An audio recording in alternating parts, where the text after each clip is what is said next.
Hello दोस्तों, जसपी coaching classes में आपका स्वागत है। आज हम जानेंगे जनरल साइंस सामान्य विज्ञान, जो सभी परीक्षाओं के लिए उपयोगी है। जैसे अभी हाल में होने वाले करंट पेपर जैसे एसएससी, जेईई, पुलिस, रेलवे, सभी परीक्षाओं के लिए बहुत ही आवश्यक है। जैसे हम पहला क्वेश्चन देखेंगे, कौन सी विटामिन में कोबाल्ट धातु पाई जाती है? कौन सी विटामिन में कोबाल्ट धातु पाई जाती है? ये कौन सा विटामिन है दोस्तों? विटामिन बी ट्वेल्व में कोबाल्ट धातु पाई जाती है। दोस्तों, गोल्डन राइस विटामिन किस विटामिन में पाया जाता है? गोल्डन राइस तो किस में पाया जाता है दोस्तों? विटामिन ए में। सबसे बड़ी कोशिका किसकी होती है? सबसे बड़ी कोशिका शुतुरमुर्ग। किसकी होती है? शुतुरमुर्ग की।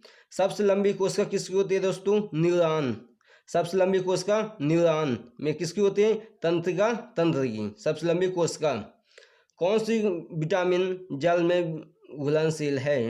कौन सी विटामिन जल में घुलनशील है? कौन कौन सी विटामिन? बी और सी जल में घुलनशील है। वसा में घुलनशील विटामिन कौन कौन से हैं? ए डी ई के, एडेक। कौन कौन सा है? ए डी ई के, वसा में घुलनशील विटामिन। अगला देखेंगे, जीव द्रव्य का नामकरण किसने किया? जीव द्रव्य का नामकरण किसने किया? किसने किया दोस्तों? पुरकिंजे ने। किसने किया? पुरकिंजे ने। कोशिका झिल्ली किस प्रकार की झिल्ली है? कोशिका जो हमारी झिल्ली होती है किस प्रकार की झिल्ली है? अर्धपारगम्य झिल्ली। अर्धपारगम्य झिल्ली है। प्रोटीन की फैक्ट्री किसे कहते हैं? प्रोटीन की फैक्ट्री किसे कहते हैं?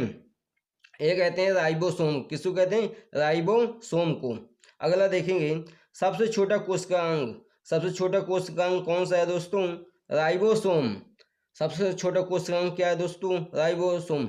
दोस्तों, अभी तक यदि आपने हमारे चैनल को लाइक सब्सक्राइब नहीं किया तो अभी सब्सक्राइब कीजिए। अगला क्वेश्चन देखेंगे, कोशिका सिद्धांत किसने दिया? कोशिका सिद्धांत किसने दिया? स्लाइडर और स्वान ने। स्लाइडर और स्वान ने कोशिका का सिद्धांत दिया। अगला दिया है, थ्री प्रेग्नेंट बेबी का संबंध किस कोशिकांग से है? थ्री प्रेग्नेंट बेबी का संबंध किस कोशिकांग से है?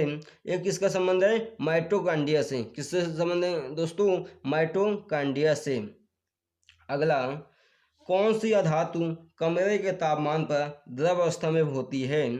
कौन सी धातु कमरे के तापमान पर द्रव अवस्था में होती है? कौन है? ब्रोमीन। कौन है? ब्रोमीन। यदि अधातु की बात किया जाए तो क्या है? ब्रोमीन। यदि धातु की बात किया जाए तो क्या है? पारा। या चीजी मतलब मरकरी। क्या है? पारा। कोशिका की आत्मघाती थैली किसे कहते हैं? कोशिका की आत्मघाती थैली किसे कहते हैं? लाइसोसोम। कोशिका की आत्मघाती थैली किसे कहते हैं? लाइसोसोम को। अगला देखेंगे, रक्त का शुद्धिकरण कहाँ होता है? जो रक्त का प्यूरिफिकेशन कहाँ होता है दोस्तों? किडनी में। कहाँ होता है? किडनी में। कहाँ होता है? किडनी में। किडनी की पथरी का रासायनिक नाम क्या है? किडनी की पथरी का रासायनिक नाम क्या है? Calcium oxalate. क्या है? Calcium oxalate. अगला देखेंगे, किडनी की इकाई क्या है दोस्तों? किडनी की इकाई क्या है? नेफ्रॉन। क्या है? किडनी की इकाई क्या है दोस्तों? नेफ्रॉन। अगला, उत्सर्जन तंत्र की इकाई क्या है? उत्सर्जन तंत्र की इकाई क्या है? नेफ्रॉन। अगला दोस्तों, टमाटर में कौन सा अम्ल पाया जाता है? टमाटर में ऑक्जेलिक अम्ल। कौन सा पाया जाता है? ऑक्जेलिक अम्ल। जैसे बिच्छू के डंक में कौन सा अम्ल होता है? मैथेनाइक अम्ल। बिच्छू के डंक में कौन सा होता है? मैथेनाइक अम्ल। जैसे इमली में कौन सा अम्ल होता है? टायट्रिक अम्ल। क्या होता है? टायट्रिक अम्ल। अगला देखेंगे, कोशिका की ऊर्जा मुद्रा किसे कहते हैं? कोशिका की ऊर्जा मुद्रा किसे कहते हैं? एटीपी को। किसको कहते हैं? एटीपी को। एटीपी का फुल फॉर्म क्या होता है दोस्तों? Adenosine triphosphate. Adenosine triphosphate. Adenosine triphosphate. ये एटीपी कहाँ प्राप्त होता है दोस्तों? ये हमारे बॉडी में माइटोकांड्रिया में होता है। कहाँ होता है? माइटोकांड्रिया में। अगला देखेंगे, जो माइटोकांड्रिया खोज किसने किया दोस्तों? अल्टमैन ने। माइटोकांड्रिया खोज किसने किया? अल्टमैन ने। अगला देखेंगे, कवक या शैवाल का शैवाल का सहजीवी क्या कहते हैं? कवक व शैवाल का सहजीवी को क्या कहते हैं? लाइकेन। क्या कहते हैं? लाइकेन। लाइकेन का यूज कहाँ है दोस्तों? लाइकेन को यूज वायु प्रदूषण को चेक करने में होता है। वायु प्रदूषण को चेक करने में किसका यूज होता है? लाइकेन का। किसका होता है? लाइकेन का। अगला देखेंगे, रेबीज का टीका किसने खोजा? रेबीज के टीके की खोज किसने किया? Louis Pasteur. Louis Pasteur. Rabies कब होता है दोस्तों? जब कोई कुत्ता बिल्ली काट दे तो क्या होता है? रेबीज नामक रोग होता है, जिससे हमें पानी से डर लगने लगता है, जिससे हमें पानी से डर लगने लगता है। इसको क्या कहते हैं? हाइड्रोफोबिया। क्या कहते हैं दोस्तों? हाइड्रोफोबिया। अगले देखेंगे दोस्तों,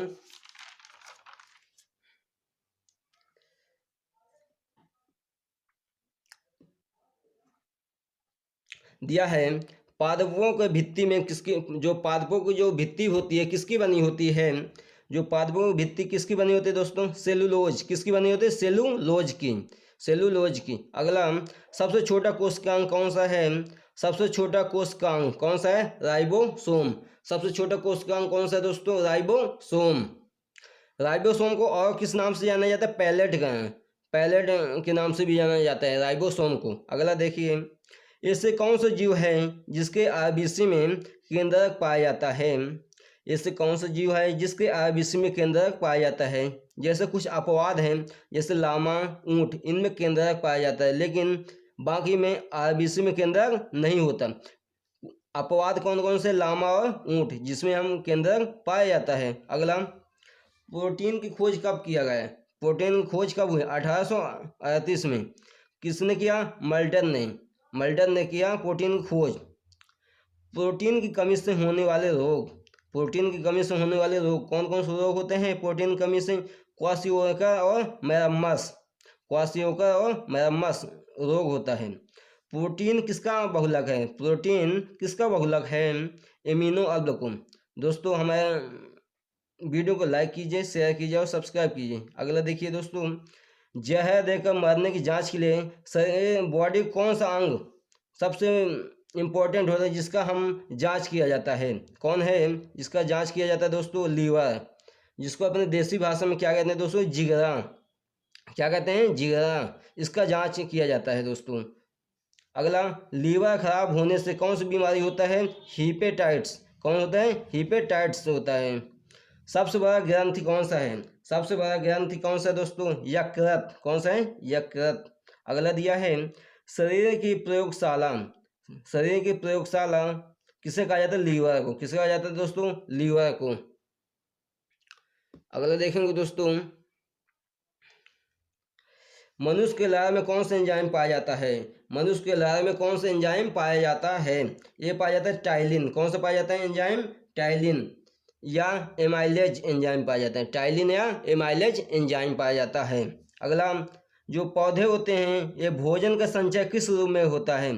जो पेड़ पौधे का भोजन का संचय किस रूप में होता है? किस रूप में होता है? स्टार्च। किस रूप में होता है भोजन का संचय? स्टार्च। जो कि मनुष्यों में भोजन का संचय किसके रूप में होता है? ग्लाइकोजन। जो कि ग्लाइकोजन के रूप में होता है भोजन का संचय। जो पेड़ पौधों को भोजन पहुंचाने का काम कौन कहता है दोस्तों? जो सूर्य के प्रकाश द्वारा जो भोजन बनाता है वो सभी भागों को कौन पहुंचाता है? फ्लोएम। कौन पहुंचाता है? फ्लोएम। जो पौधे होते हैं इनके सभी भागों में पानी या खनिज पदार्थ पहुंचाने का काम कौन करता है? जाइलम। कौन कहता है दोस्तों? जाइलम। अगला, पॉलिश किए गए चावल में किस विटामिन की कमी होती है? पॉलिश किए गए चावल में किस विटामिन की कमी होती है? विटामिन B1 की कमी। किसकी कमी होती है दोस्तों? विटामिन B1 की।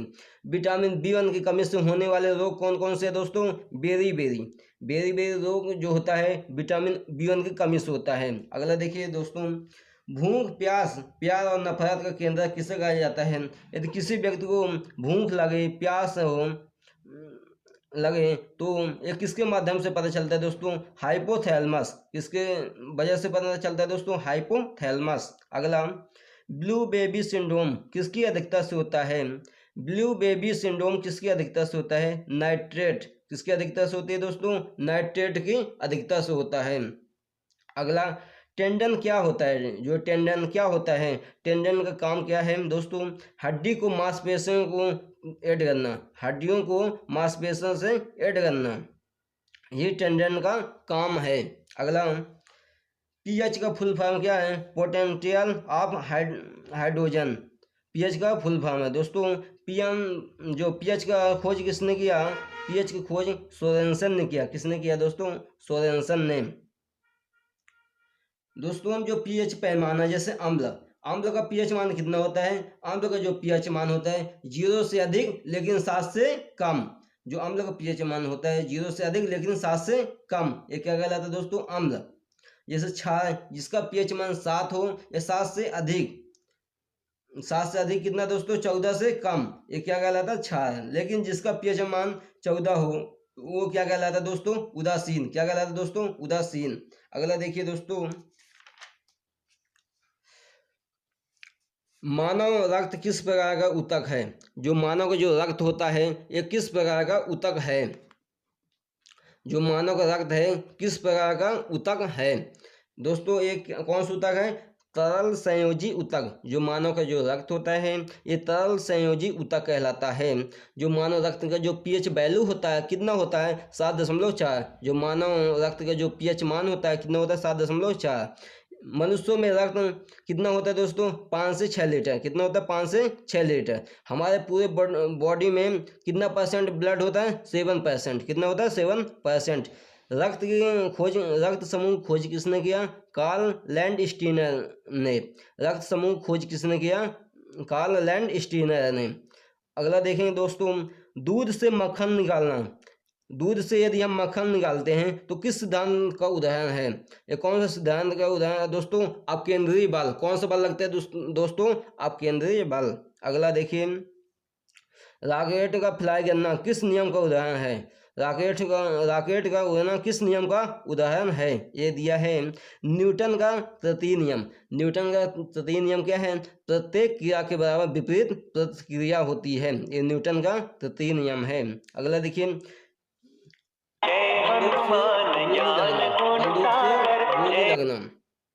बंदूक से गोली लगना, ये किसका उदाहरण? न्यूटन का तृतीय नियम का। अगला, बस के रुकने पर आगे की ओर झुक जाना। बस के रुकने पर आगे की ओर झुक जाना, ये किसका नियम है? न्यूटन का प्रथम नियम। अगला दोस्तों,